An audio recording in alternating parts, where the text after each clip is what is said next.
Hardest sole provider come imported and in the manufacturing and supply of consumer products. Following information has been extracted from his records.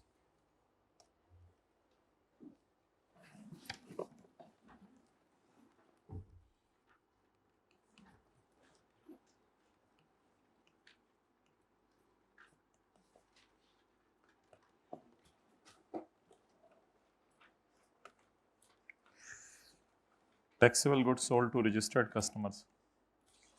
अच्छा, बज़ाहिर मुझे कोई वजह लग नहीं रही कि आप इसको नोट करें। कोशिश करते हैं 15-20 मिनट में आप फारिग हो जाएं बस, ठीक है। If you want to note it down तो फिर साथ साथ अगर कर सकते हैं तो कर लीजिएगा। वर्किंग नंबर कौन सी है? 3।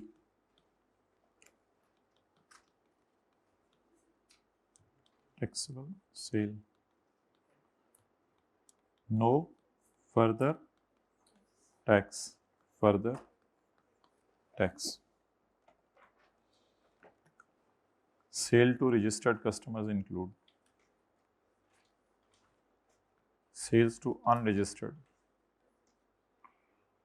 purchase from registered supplier,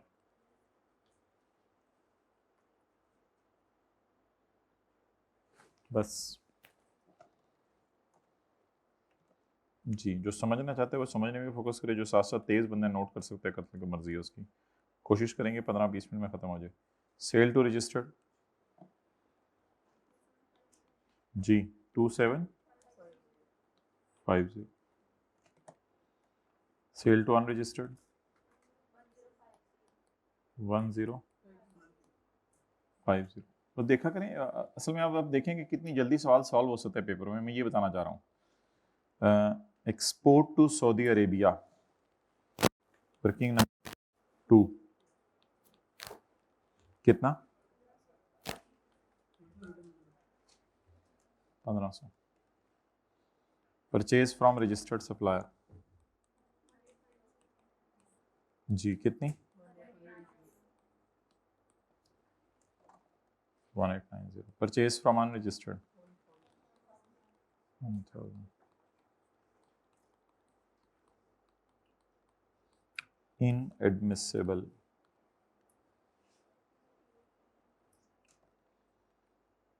packing material from unregistered supplier of rupees inadmissible। इस तरह जल्दी जल्दी सॉल्व हो जाता है सवाल। गुड्स वर्थ रुपीज 2,25,000, ये नेट ऑफ डिस्काउंट है। ये जानने वाले को बेची है। Special discount was not reflected on invoice. भाई अगर स्पेशल डिस्काउंट इनवॉइस पे लिख भी देते फिर भी स्पेशल डिस्काउंट माइनस नहीं हो सकता, क्योंकि ये नॉर्मल डिस्काउंट नहीं है।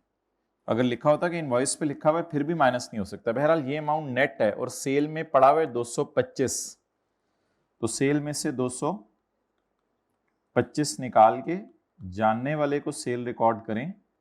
225 जमा 75, 300 के ऊपर सेल रिकॉर्ड करें।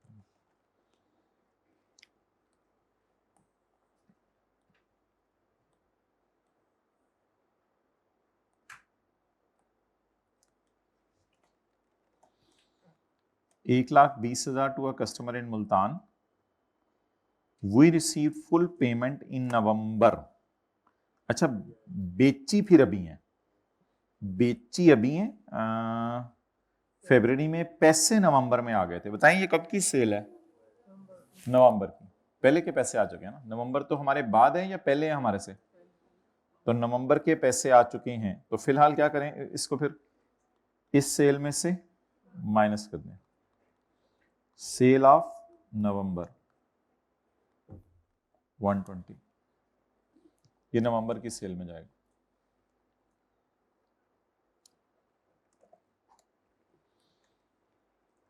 Cell to unregistered include sale to end consumer.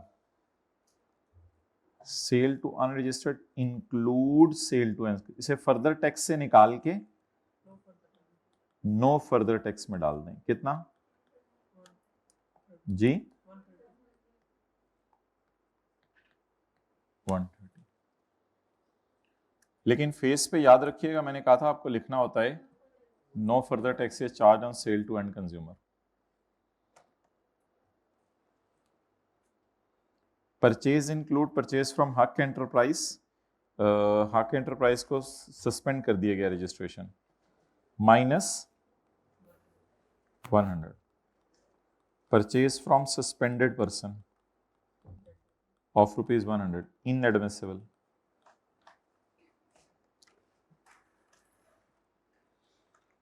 Good 85,000 की तो परचेज कैश में हो सकती है, क्या मसला है?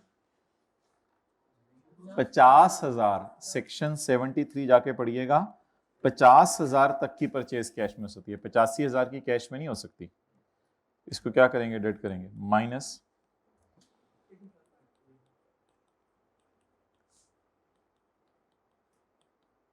Inadmissible.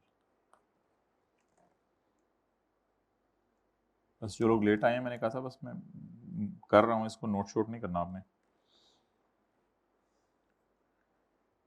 Supplier did not declare sale of these goods in its return for the month of February.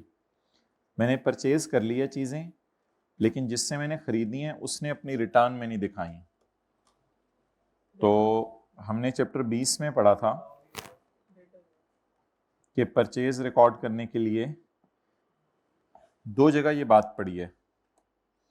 एक हमने सेक्शन 8 के अंदर ये पढ़ा है, सेक्शन 8 के अंदर हमने ये पढ़ा है कि such goods which at the time of filing of return by us have not been declared by seller in his return. हमने अपनी परचेज में डाल दिया, उसने अपनी सेल में नहीं डाला, तो ये परचेज भी डेड हो जाएगी, -50.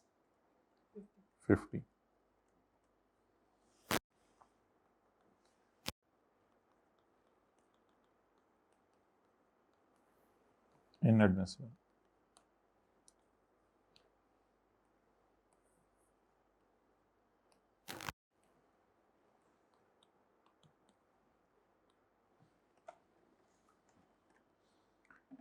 जी, मेरा कारोबार है, मैन्युफैक्चरर भी हूँ, मैं इंपोर्टर भी हूँ, और इसके साथ साथ मैं मैन्युफैक्चरिंग करके कंज्यूमर प्रोडक्ट्स बेच भी रहा हूँ. तो taxable goods were used in business meeting held for promotion of business. तो were used in business meeting. अच्छा, इसमें ना थोड़ी सी आपको assumption लेनी पड़नी थी कि ये चीज़ें जो है ना हमने खुद बनाई हैं.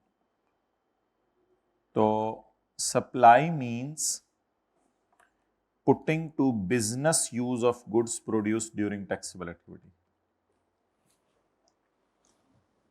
बिजनेस यूज कहां से पता चल रहा है, यूज्ड इन बिजनेस से. इस फिक्रे को जरा पढ़ लें, बस इस फिक्रे को टिक कर लीजिएगा. आखिरी दिनों में जो रिवाइज करने वाली चीजें जरा होती हैं, ये एडजस्टमेंट एक थी बस ऐसी. 1.5 लाख की चीजें अपने ही बिजनेस में इस्तेमाल कर ली, अपनी ही मीटिंग में. इसको सेल में डाल दें, पड़ा नहीं हुआ सेल में जी, कितना, बाकी इसको 18/4 पे डालने की जरूरत नहीं है. जो प्राइवेट घर ले जाए चीजें, या वो उसको बस सेल नॉर्मल में डाल दिया करें. यूज्ड इन बिजनेस जी, 150. मशीन है, machine is used for both taxable and zero rate sale. तो वर्किंग 2.1. मशीन फॉर, फिर वो आगे देख लेंगे फॉर किसके लिए है. मशीन की कॉस्ट इंटू 18% टू, इसको वर्किंग 1.1 में नहीं डालना, ये लाल नहीं है, काली लाल में से लाल नहीं है. बिजली का बिल है 90,000 का, पे हुआ है अक्टूबर में. बस पेमेंट को देखेंगे, पे हुए अक्टूबर में. हाउएवर रिलेटेड इनपुट हैज, इसमें वैसे ये भी हो सकता है कि जब आपने परचेज किया है, जब पे किया, विच एवर इज अर्लियर, लेकिन मसला कोई और है. मसला ये है कि भूल गए हैं. तो असल सितंबर से गिनना शुरू करेंगे, ये सितंबर में परचेज रिकॉर्ड होनी चाहिए थी. सितंबर की भूली हुई परचेज अक्टूबर, नवंबर, दिसंबर, जनवरी, फरवरी में याद आ जाए तो कोई मसला नहीं। बिल है 90,000 का, इनपुट है 13,000, तो चेक करने की जरूरत नहीं 18% लगा के। जी 13।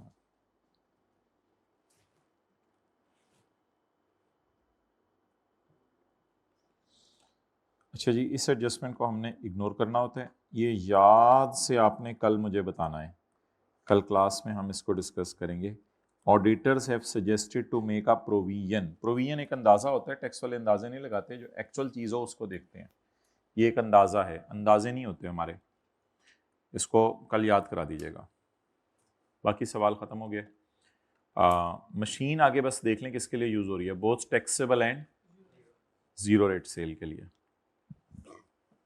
अच्छा जी, सेल बताएं।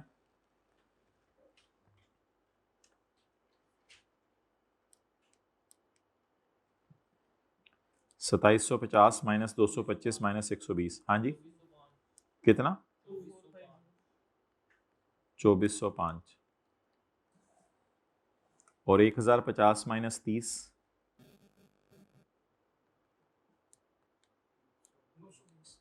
920। 3905।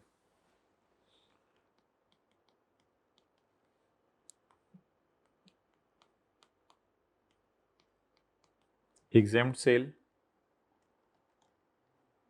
नहीं है सवाल में।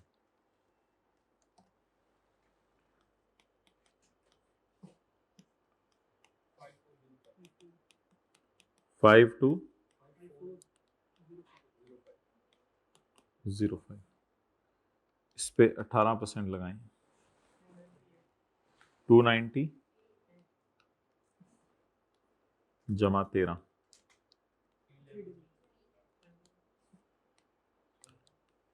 आगे से पोर्शन आप कर देंगे, अभी इसको कोई जरूरत नहीं, ये काली है। मशीन किसके लिए यूज हो रही है? फॉर बोथ टैक्सेबल एंड, वैसे टैक्सेबल लिख देते तो टैक्सेबल में जीरो वैसे ही आ जाती है। और मुझे अब ये पता चला सवाल खुल के कि ये काली लाल, ये लाल को भी इसको वर्किंग 1.1 में भी डाला जा सकता था। Why? Because it is used for both. तो फिर बेशक इसको इधर इधर ही रख के पोर्शन कर दें, फिर नीचे रख के क्या पोर्शन करना है। लेकिन ये नहीं कि आप पेपर में इसको जबरदस्ती वर्किंग 1.1 में ले जाइएगा, टाइम क्यों जाया करना है। वर्किंग 1.1 टाइप की चीज है। क्योंकि मुझे जब सवाल चल रहा था मुझे इल्हाम नहीं था कि ये 2.1 में नहीं जानी, क्योंकि फॉर लिखा हुआ था, लेकिन फॉर पढ़ने के बाद एंड पे आके पता चला कि फॉर है ही ये सब कुछ, इसके अलावा फॉर है ही नहीं। तो फिर इसलिए 450 को इधर ला के पोर्शन कर दीजिएगा, अब तो सवाल में कोई जान नहीं रहेगी। बस ठीक है, अब इसका फेस बनाना है और कुछ भी नहीं है। अब होमवर्क के 2 सवाल निकालें।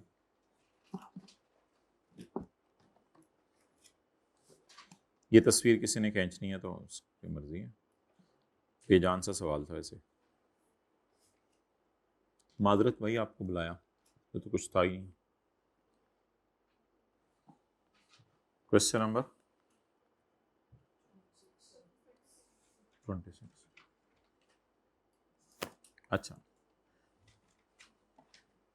छोटा वाला सवाल निकालें जो क्वेश्चन नंबर 28 था।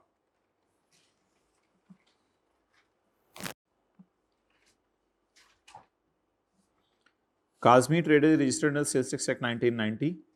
KT is engaged in the business and manufacturing of supply of paper products. तो ये पेपर प्रोडक्ट्स का काम कर रही है। Taxable goods from registered person 20% were return to supplier. ना नोट करें बस। परचेज बोलें 320 into 18%,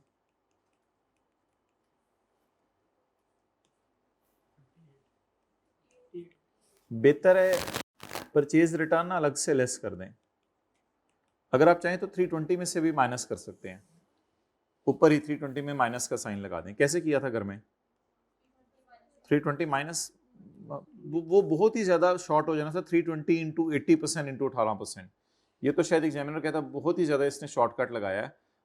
do present the things, try to present the things, ये तो बहुत ही ज्यादा हो जाना था। तो बेहतर है कि 320 पे 20% लगाएं और बताएं परचेज रिटर्न कितनी है, 60। इस परचेज रिटर्न पे 18% लगाएं, 12। That is bit better presentation. जिस तरह आज मैंने क्लास में कहा था आपको, सेम महीने में परचेज और परचेज रिटर्न हो जाए तो दोनों को अलग अलग शो कीजिएगा, याद होगा अभी आज क्लास में बताया। Taxable goods from unregistered person, इसको इग्नोर करेंगे। एग्जाम गुड्स, आगे फिगर लिखनी है, अब आप बड़े हो गए हैं। Electrical and sanitary 60% used in factory building and 40% used in building. ये जी डायग्राम देखें,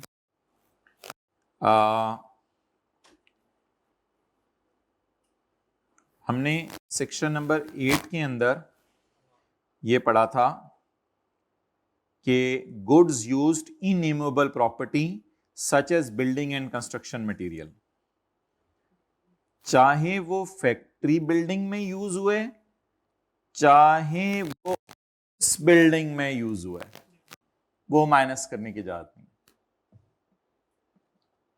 चाहे एडमिन ऑफिस में यूज हो, चाहे कहीं भी यूज हो। देखिए इधर लफ्ज क्या लिखा हुआ है, goods used in immovable property. अब फैक्ट्री भी इमूवेबल प्रॉपर्टी है, बिल्डिंग भी इमूवेबल प्रॉपर्टी है, और बहरहाल फिक्स्ड एसेट तो आपको पता है मशीन और इलेक्ट्रॉनिक कैश रजिस्टर ही रिकॉर्ड होते हैं, बाकी फिक्स्ड एसेट तो रिकॉर्ड नहीं होते। तो इसको पोर्शन करने की जरूरत नहीं थी, इसको पोर्शन करने की जरूरत नहीं थी। इसके इजी मार्क्स थे electrical and sanitary fittings, electrical and sanitary fittings of ₹17 inadmissible, but dash डाल देना था, इसमें अलग अलग नहीं करना था। 60 कर सकते थे, वैसे कर देते तो कोई हरज नहीं कि 60% लिख के फिर आगे डैश डालते, 40% लिख के फिर आगे डैश डालते, इस तरह भी चल जाना था काम। It would might have been better. Plant working 1.1 जी, इनपुट प्लांट बताएं। 84 इंटू, हाँ जी 15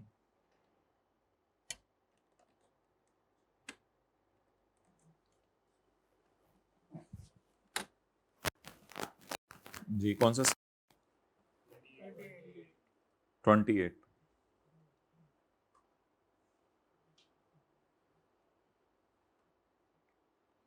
sales to registered person 10% are return.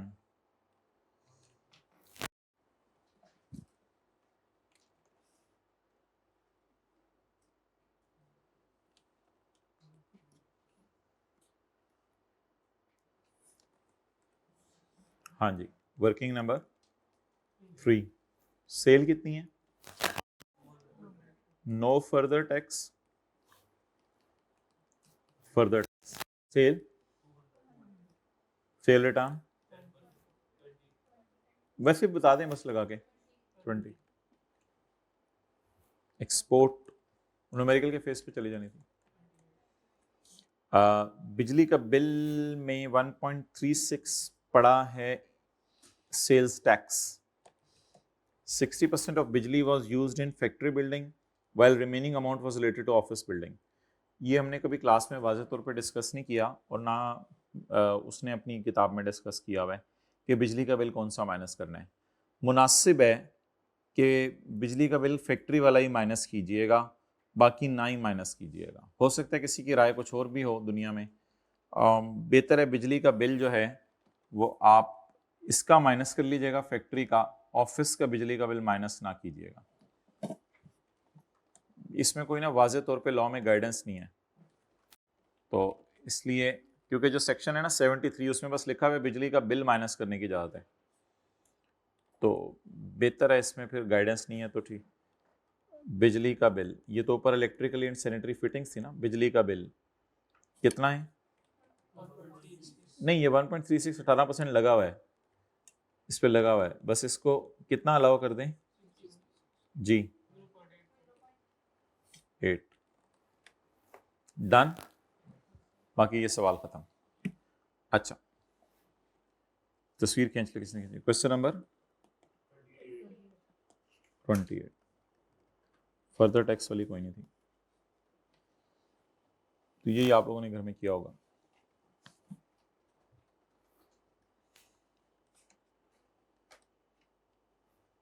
अच्छा, और होमवर्क में कौन सा सवाल था?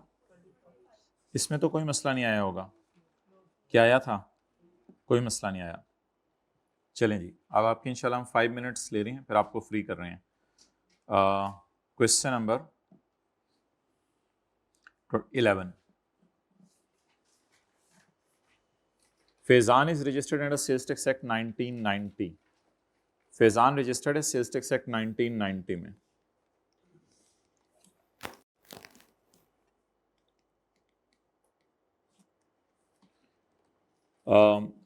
Sales made during the month. Noori minus discount. Suri minus discount.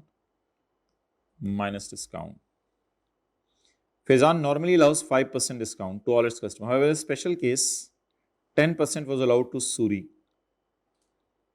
अच्छा, कैलकुलेटर ना पकड़े वैसे। 16,000 जरा 5% 800 ही आता है, और 4,000 जरा 10% 400 ही आता है। इसको दे दिए हमने 10%,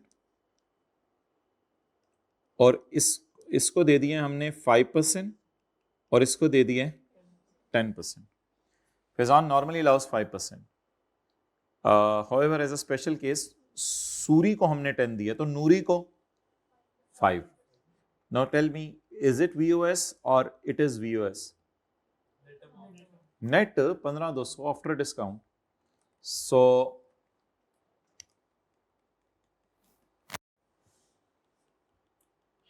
अल्लाह का शुक्र है, बाकी तो रजिस्टर्ड तो हैं जी। सूरी की सेल, और छोड़े मैं तस्वीर खींचने की जगह कुछ नहीं, अब सेल मुझे बताएंगे, लेटर पकड़े की सेल ना। माय डियर क्या कर रहे हो ना। 15,200 सूरी की सेल। नूरी नूरी नूरी नूरी नूरी नूरी नूरी नूरी नूरी नूरी नूरी नूरी नूरी नूरी की सेल 15,200। इसमें कोई मसला तो नहीं कि 15,200 उठाने में? देख लें, अगर कोई मसला तो मुझे बता दें। क्या लिखा हुआ है? Normally sales 5%। जरा 16,000 पे 5% लगा के देखें। 16 5% 800 ही आ रहा है ना, तो ये 95% पे पड़ी है, तो गलत है कोई? नहीं। However, special case 10% will allow to Suri. अच्छा, अब सूरी का 100% डिसअलाउ नहीं करना। ये फिगर 100 है, ये 10 है, तो ये 90 पे पड़ा हुआ है। अब दो तरीके हैं, या तो 4,000 में से 5% माइनस कर दें, या 3600 पड़ा हुआ है 90 पर। नहीं समझ आ रही? आ रही है। ये माइनस 10%, ये पड़ा हुआ है 90 पर, इसका दे दो 95। मेरे ख्याल से ये ज्यादा पुराना तरीका है। कितना है ये? किस पे पड़ा हुआ है? तो कितना दे दो?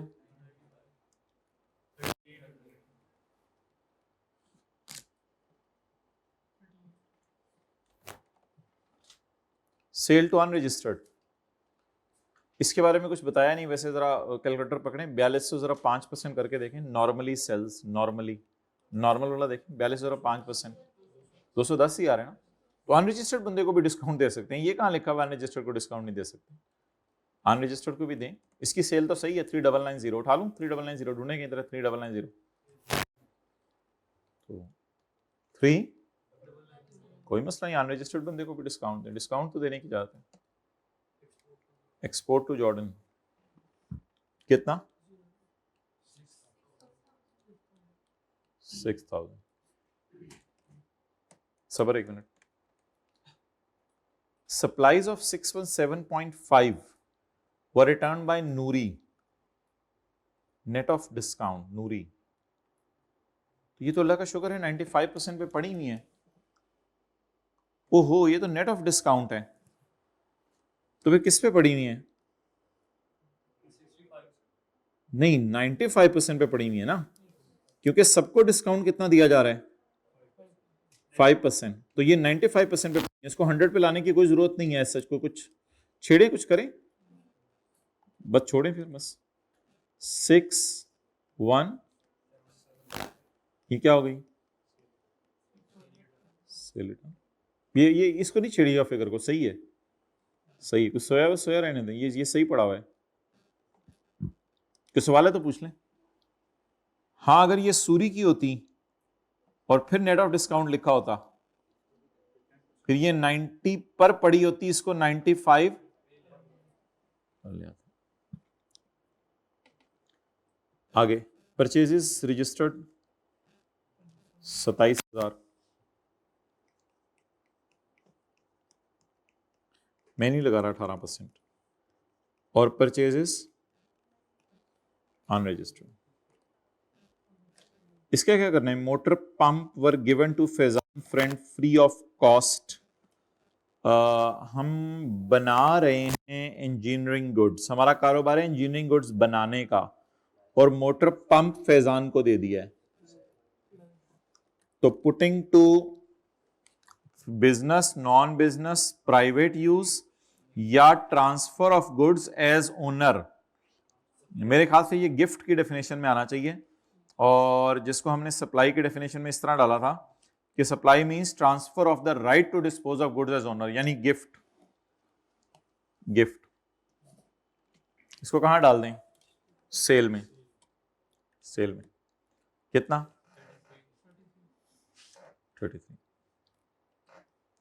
मोटर फ्रेंड को 30, नहीं इसको 4% वाली में ना डालिएगा, बेचारे से कोई नहीं, 4% वाले में वो तो बहुत बुरे बच्चों से करते हैं हम, ये तो लायबल टू बी रजिस्टर्ड ही नहीं है फ्रेंड। बस खत्म। तो एक चीज है पेनल्टी, पेनल्टी को न्यूमेरिकल के फेस पर एंड पे माइनस ना कीजिएगा, ऐड कर दीजिएगा।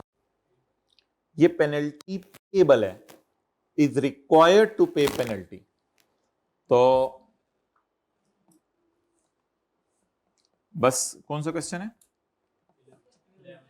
11, तो इसमें आप देखिएगा बिल्कुल बिल्कुल एंड पे, बिल्कुल एंड पे, ये फर्दर टेक्स्ट के बाद एक नई लाइन, ऐड पेनल्टी 10,000। बस पेनल्टी पहली दफा आई है वैसे लाइफ में, इसको न्यूमेरिकल के एंड पे ऐड कर दीजिएगा, ये जुर्माना आपने देना है।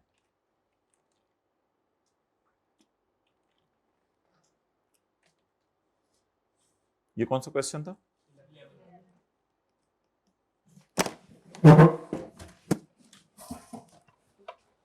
शो लगाने के लिए बुला लेते हैं हमें, अच्छा भला हम पढ़े होते हैं बैठ के लाइव।